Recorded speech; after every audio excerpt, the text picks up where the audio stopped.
Greetings from Boone Pickens Stadium in the Tulsa World OU Sports Extra Team. I am Nate Feken, joined by Eric Bailey and Mason Young.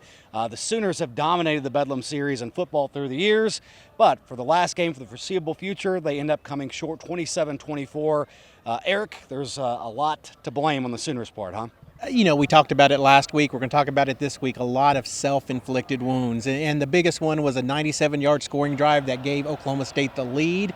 It was a big mistake by pass interference on third down when they're going to get them off the field, get good field position, compounded by a 15-yard penalty on Brent Venables, who we asked him about it afterwards, said he just came out on the field, didn't cuss, didn't say anything, and got a quick flag. So he asked a question. He asked a question, exactly. So Brent wasn't happy with that. There was another 5-yard penalty, and 97 yards later, Oklahoma State takes the lead and momentum. But that was just one drive. They also had 2 key fumbles, 3 turnovers overall.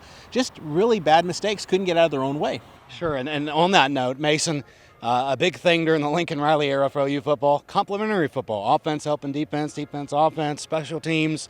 What did you see in their lack of execution with that? Right. Well, you think about in the third quarter, OU forced 2 straight turnovers on downs. You had Robert Spears-Jennings step up to make a play and stuff Ollie Gordon on 4th and short, and then Trace Ford did the exact same thing the next drive. And they also got an interception from Billy Bowman when Ollie Gordon dropped back to throw on a trick play and threw it right at OU's safety. Just not doing really anything with those in those situations.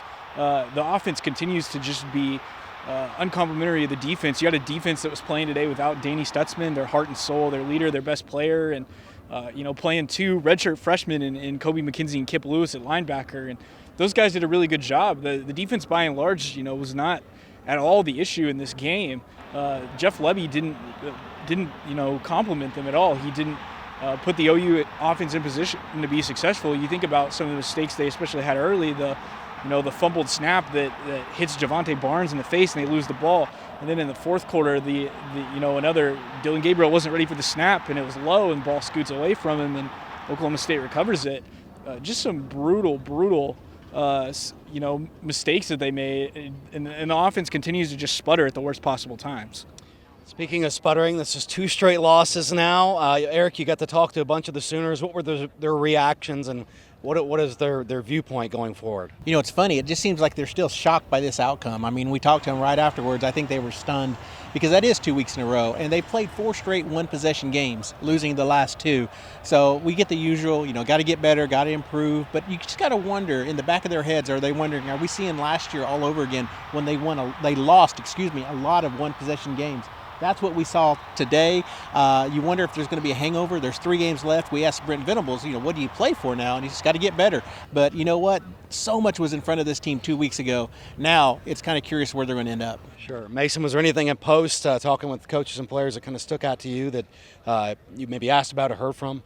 Yeah, it's kind of funny towards the end of what Jeff Lebby was talking about, I just asked him about the offensive line, just how he felt like they played, and it really just kind of crescendoed into something else. He started talking about just how frustrated he was and how much better they have to be, and I think it's applicable to the entire team right now. The margin for error just has gotten so much finer. I mean, all of a sudden, they were riding high. They were 7-0, and now, you've lost 2 straight games. And if you want any chance of making it to a Big 12 championship game, things have to go up a notch for here. So obviously, they've got West Virginia. That's another good team. They're gonna have to face a Norman next week, and they better not take that lightly because obviously OSU and Kansas have made them pay for not capitalizing in key situations. Well, I guess maybe one good thing that you mentioned there, these last 2 losses have come on the road. They do head back to Norman next week, where we will continue our coverage of the Sooners and their season going forward for the Tulsa World OU Sports Extra team here in Stillwater. I am Nate Feken, joined by Eric Bailey and Mason Young. That'll wrap up our coverage.